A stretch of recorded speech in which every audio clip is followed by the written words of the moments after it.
Welcome to After Hours, where stories come alive after dark. I'm your host, and the story continues.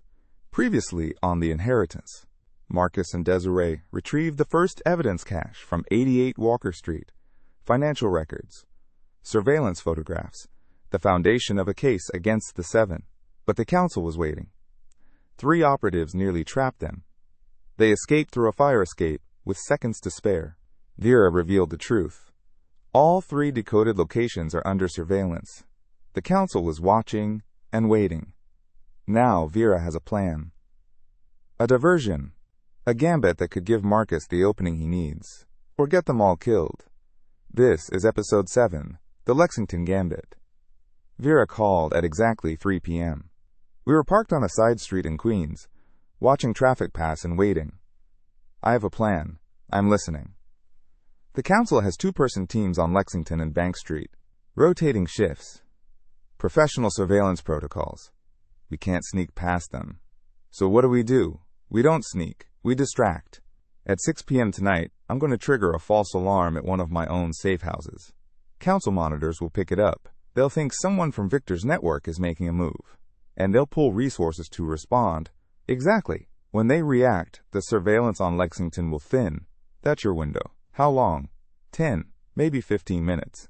Enough time to get in, grab what you need, and get out. What about Bank Street? One at a time. Get Lexington tonight. We'll figure out Bank Street tomorrow. What happens to your safe house? I lose it. The council will burn it down, metaphorically or literally. It's a resource I can't get back. Why would you sacrifice that for me? Because your father saved my life, Marcus. He got me out when the council decided I knew too much. He gave up 3 safe houses to do it. I owe him more than I can repay. This is a start. Thank you. Thank me after you survive. We spent the next 3 hours in a parking garage near Gramercy Park, watching, thinking, trying not to think. Tell me about your father. What? The real Victor? Not the accountant for criminals. The man who raised you. I don't know if there were different people. Try. I looked out the window at nothing. Cement walls. Parked cars. Anonymous urban space. He taught me to ride a bike. I was 6. We went to the park every Saturday morning for a month until I got it. He was patient. That's what I remember. Infinitely patient. Never got frustrated. Never raised his voice. Just kept showing me, over and over until I understood. That sounds nice. It was. For a while. Then I turned 13 and he changed. Got distant. Started working late. Missing dinners, missing games. My mother made excuses for him, but I knew something was wrong. Did you ever ask? Once. When I was 15, he looked at me like I'd asked him to explain quantum physics, said some things were better not knowing. I think that was the beginning of the end. The moment I started wondering who my father really was. And when you found out? I was 22. Thanksgiving break. I found documents in his desk. Wire transfers. Offshore accounts. Names I didn't recognize but knew were important. I confronted him that night. He didn't deny it. Didn't explain. Just said it was too late to change anything, and that someday I'd understand. And now? Now I understand that he was trapped. Just like I am. The difference is, he had decades to plan an escape. I have days. At 5:45, we positioned ourselves 3 blocks from 20 Lexington Avenue. Vera's diversion was set for 6 p.m. I can see the building. 5th floor, she said? 5th floor. Unit 505. And the surveillance team? Gray sedan, north side of the street. 2 men, probably armed. There. I see them. 555? 556? 557? The minutes stretched like hours. Every passing car could be reinforcements. Every pedestrian could be a lookout. 558. 559. Text notification sound. She says it's happening. What was that? The diversion. I watched the surveillance team through the rearview mirror. Both men were on their phones. Animated. Alarmed. Then they got back in their car and drove away. Now, the building was old money. Pre-war elegance, marble floors, a doorman who was conspicuously absent, probably on a break Vera had arranged. 5th floor. Unit 505. This one. The apartment was different from Walker Street. Furnished. Lived in. Bookshelves, artwork, a couch that looked comfortable. Someone had used this as an actual home. It's not empty. No, my father stayed here. Maybe for months. I could smell it. Faintly. His cologne. The same brand he'd worn my entire childhood. He'd been here recently. Before he died. Quietly. Marcus, I'm okay. Start searching. We have maybe 10 minutes. Layer 2 was harder to find. No filing cabinet in an empty room. Victor had hidden this cache inside the apartment as part of the decor. The books are real. He was reading these. Check behind the paintings. Nothing. The floorboards. Old buildings like this sometimes have loose planks. Here, move the rug. Under the floorboards, wrapped in plastic, was a metal box. Like a small safe, but without a lock. Just a latch. More documents? Communications. Emails. Printed and dated. Text message transcripts. Phone call summaries. This is how they coordinated. The 7. Every meeting, every decision. Documented. How did he get these? He was their accountant. They trusted him with money. Money leaves trails. And money trails lead to everything else. There's something else. A recorder. What? Digital voice recorder. Old model, maybe 15 years old. Does it have recordings? Don't care about the optics. The senator needs to understand his position. He's getting cold feet.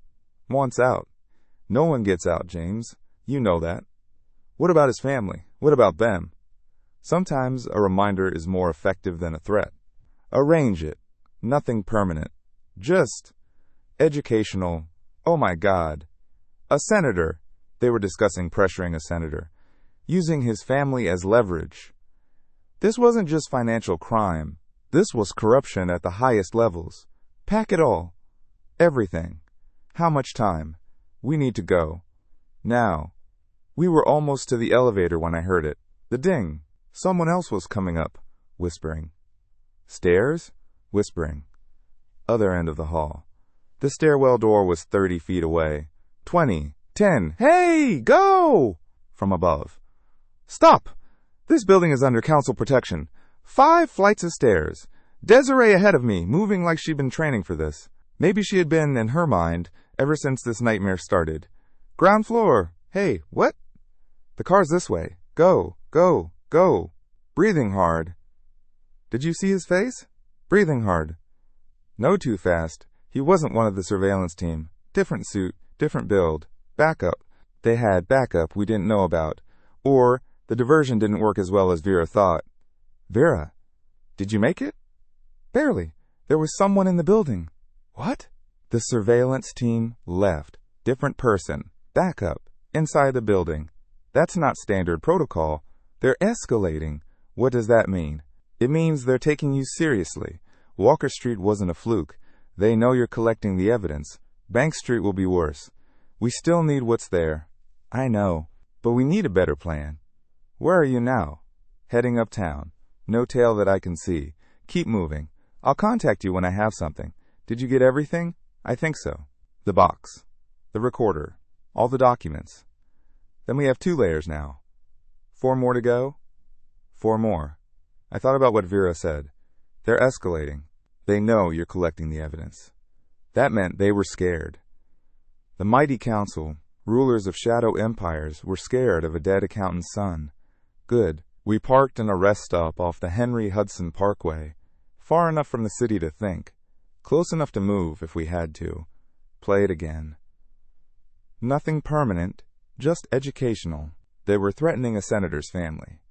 Do you know which senator? No, but Vera might. This recording is from 2019, based on the file date, 7 years ago. 7 years of leverage over a sitting senator, assuming he's still in office. What else is on there? About the coal situation. Victor? He's contained. For now, but he's been with us for decades. He knows too much. Then why not eliminate the problem? Because of the sun. Victor has dead man switches we haven't located. If we move against him, the son becomes a liability. The accountant? He doesn't know anything. No. But Victor has arranged for him to learn if something happens. We need to neutralize the insurance before we neutralize Victor. Quietly. That's about you. I stared at the recorder. Wexler and Volkov. 2 of the 7.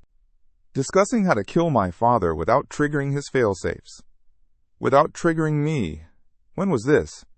3 years ago. They've been planning this for 3 years. But your father only died 3 weeks ago. Which means he bought himself time. Somehow. He knew they were coming. He used those 3 years to build all of this. The caches. The network. The plan. He knew he was going to die, Desiree, and he spent his last years making sure I could finish what he started. Then we finish it. We sat in silence for a long time. Processing. Planning. Mourning a man I thought I'd already mourned. I've been analyzing the council's response patterns. They're pulling assets from the Midwest offices to reinforce New York. How many? At least 12 additional operatives. They'll be here by tomorrow night. Then we need to move on Bank Street before they arrive. That's what I was thinking. But we need more than a distraction this time. We need a decoy. What do you mean? Someone who looks like you, walking into one location while you hit another. You have someone who can do that? I might. One of your father's people. Similar build, similar profile, with the right clothes and distance. It's dangerous. He volunteered. When I told him Victor's son was collecting the evidence, he said he'd do anything. Who is he? His name is Daniel. Your father saved his daughter from a council marriage arrangement 8 years ago. He's been waiting for a chance to return the favor. A council marriage arrangement? The 7 don't just control money, Desiree. They control bloodlines, alliances, dynasties. Daniel's daughter was promised to one of Volkov's nephews. Victor helped her disappear. She's a veterinarian in Montana now. Happy, free. And Daniel? Daniel works in a bookstore in Brooklyn. But he used to be military. Special forces. Before the council recruited him, he knows what he's risking. He wants to do this. When? Tomorrow morning. Early. Before the reinforcements arrive. Okay. Get some sleep if you can. Tomorrow is going to be complicated. A decoy. A soldier willing to die for something he believes in. Do you think he knows what he's getting into? I think he knows exactly what he's getting into. That's why he volunteered. We found a motel off the highway. The kind of place that takes cash and doesn't ask questions. 2 beds, thin walls, a window facing the parking lot. I couldn't sleep. Kept thinking about Daniel.